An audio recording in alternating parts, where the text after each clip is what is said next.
Здравейте на всички! Аз съм Илана Коджабашева и добре дошли в днешното YouTube видео, в което ще си говорим за моето Reformer студио.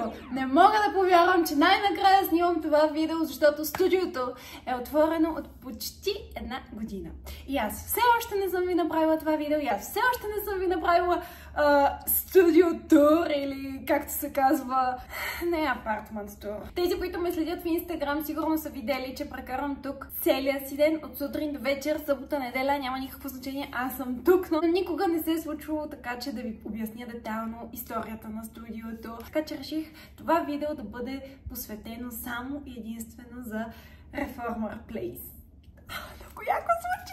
Не мисля, че има човек, който ме следи и не знае тази информация, но все пак да го повторя. Аз съм пилатес инструктор и историята е много дълга, обяснявала съм я детайлно в друго YouTube видео, но накратко, майка ми е също инструктор по пилатес и аз от дете съм с нея по залите, но чак след като завърших гимназия си минах няколко курса, и то доста дълги, по пилатес, с които успях да се квалифицирам и да стана и аз пилатес инструктор, и реално вече преподавам от 5 години някъде и повярвайте ми, нямам никаква представа как времето излетя. Не мога да си представя колко много хора са минали през моите часове, колко много клиенти съм имала, за което съм много благодарна. Имахме няколко събития, имахме онлайн тренировки, продължаваме да имаме тренировки в залата по мат пилатес, вече имаме и Reformer пилатес и има страшен поток от хора, които им се тренира и да си заобиколен ежедневно толкова позитивни и мотивирани хора е най-хубавото нещо. Абсолютно изцяло обожавам работата си и не мога да си представя да работя нещо друго като цяло. След тези курсове успях да премина и обучение в НСА.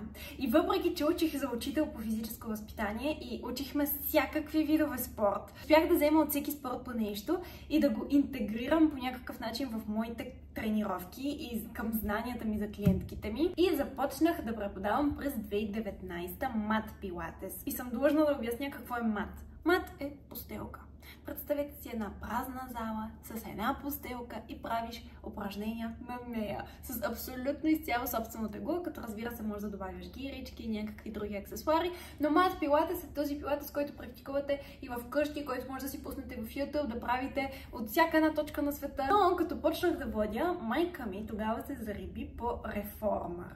Важно е да спомена за майка ми, защото тя ме насочи към Reformer също така. Тя беше човека, който откри този уред за мен и ме насочи да пробвам като цяло. И мисля, че е логично да ви обясня какво е Reformer преди да обясня и за самото студио, защото някои хора може да не знаят или дори да знаете, може да научите нещо ново от мен. Reformer е този голям страшен уред за мъчения, който всъщност не е за мъчения. Другата спекулация, освен че е за мъчения, е, че просто лягаш и си лежиш, но повярвайте ми, не е лежане. Който е пробвал, знае, че въобще не е лежане просто. Самия уред включва платформа. Тази платформа се движи напред и назад посредством пружините. Тези пружини се представете, че са килограми в фитнеса. Както в фитнеса си слагате няколко килограма. Примерно ви казвам. По този начин, тук в Reformer също слагаш някакъв вид съпротивление чрез тези пружини.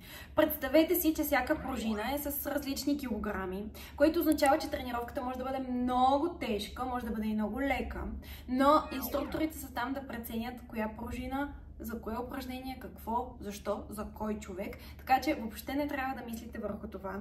За мен това е най-перфектният женски фитнес, буквално в най-перфектната му форма. Не се набиваш с мускули, така както фитнеса би те набил. В същото време издължаваш мускула, стягаш, тонизираш, може да изградиш мускул, разбира се. Стяга се абсолютно всичко. И както на мат, така и на Reformer, тук важи същото правило за енергийната централа. Всичко идва от корема. Независимо дали си легнал, изправен, седнал, винаги се стяга централата. И не си представите, че просто стягате и така плъчките и не може да дишате. Съвсем друг вид стягане става въпрос. Ако дойдете в някой път в часа, ще ви покажа. Просто когато чуете това за пилатес, не си представяйте, че стягате горе плочките. Стягането е вътрешно, вътрешното ядро, Когато дойдете на тренировка, ще ви обясня, ако все още не съм, но не си представяте, че е нещо сложно и нещо трудно. Та упражненията между мат пилатес и реформер пилатес могат да бъдат подобни, но със сигурност имат различно натоварване. Но интересното тук е, че реформер пилатес е доста по-подходящо за напълно начинаещи хора. Ако никога не сте тренирали или сте изгубили малко форма и искате пак да се върнете в ритъма на тренировки и на здравословен начин на живот, ви съветвам да започнете първо с реформер. Знам, че звучи странно, хем ви казвам, че може да се натоварите повече, че е с тежест, но в същото време е по-подходяща за начинаещи. Тренировките могат да бъдат абсолютно адаптивни спрямо човека, който е дошъл. Ако сте начинаещ, ще бъдете с по-малко пружини, ще ви се дават много по-лесни упражнения, не от тези инстаграм клипчета, които виждате. Спокойно, няма да започнете с тях, от сега ви предупреждавам. В същото време сте в рамките на платформата. Не сте със собственото тяло във въздуха и на постелката и не знаете какво се случва. Тук сте обособени. Имате точно определена рамка, на която може да правите упражнението и няма какво толкова много да объркате, докато примерно на постелката там е доста повече пазене на баланс, доста повече си във въздуха, в пространството и трудно може да изпълниш правилно упражнението от раз. Затова винаги съветвам, ако сте начинаещи, започнете задължително с реформер пилатес. И след като се зарибихме аз и мама по този уред, решихме да сложим в голямата ни зала горе, за която също съм правила YouTube видео, в ъгъла на залата да сложим 2 уреда. Без абсолютно никаква реклама, без абсолютно никакво споделяне никъде за абсолютно нищо.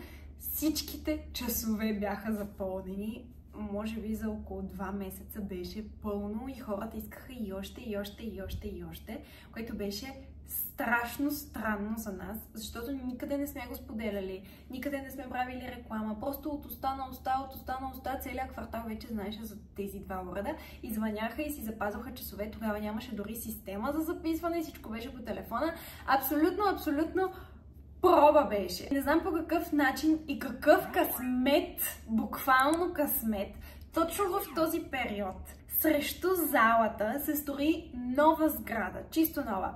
И имаше едно единствено свободно място за купуване. Познайте кое е там. В момента се намираме в него. И последното местенце стана просто едно красиво, разкошно пилатес студио. Оттам нататък започна моята любима част – дизайна на студиото. Абсолютно всичко измислих аз с помощта на най-добрия ми приятел Pinterest. В Pinterest харесах няколко неща и исках да ги интерпретирам, поне да има някаква нотка и от мен. Разбира се, абсолютно всички мебели бяха по поръчка, спрямо моите картинки, които си гледах и си визуализирах. Целта беше първоначално да е по-светло, бяло, всичко да е изчистено, тъй като самото място е с огромни френски прозорци и през целия ден влиза огромно количество светлина и исках да запазя да е някакси така светло. В същото време, когато стана твърде бяло, твърде светло, всичко стана много стерилизирано, все едно влизаш в болница, затова добавих и малко дървен ефект. Затова ще видите примерно зад рецепцията, че е дърво. Там, където поставяме аксесуарите, също е дърво. Та има си някакви дървени елементи, които да стиснат тази стерилизация. А най-гениалното нещо от цялото студио за мен е тази стена. Тухличките, които се редяха една по една.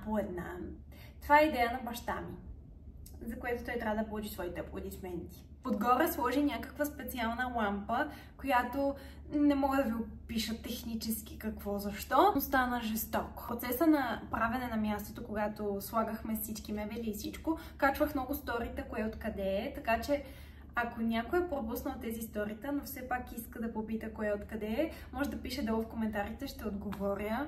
В студиото имаме 2 съблекални, както и баня, която също стана много красива. Всичко е супер матчинг и това много ми харесва. И финално да завърша с най-важния въпрос. Как да дойдете, ако решите да пробвате пилатес и ако решите да тренирате с нас? защото сме 8 инструктора. Първо нещо, може да ни последвате в Инстаграм, защото това е моята бейби страничка, гледам си я като бебенце. Влезете в Инстаграм профила, ще видите в описанието, че има линк. Този линк е към системата. Правите си профил в системата, там ще видите часовете, които са абсолютно всеки божи ден, от понеделник до неделя, от 7 часа сутринта до 9 часа вечерта има часове на всеки кръгъл час. Няма почивки, нон-стоп има часове. Само да имате желание, има избор със сигурност. Оставям ви листа тук с цените. И вече ми дойдоха клиентките. Надявам се да ви е харесало това видео, надявам се да се видим някой ден, защото аз се радвам страшно много, когато идват мои последователи в часовете ми. Това е най-хубавото нещо. Не забравяйте, че Reformer е достъпен дори за хора, които не са тренирали. Така че не се притеснявайте. Трябва да си затворя видеото, защото клиентките ми влизат вече. Благодаря, че изгледахте това видео и ще се видим следващата сряда, точно в 5 часа.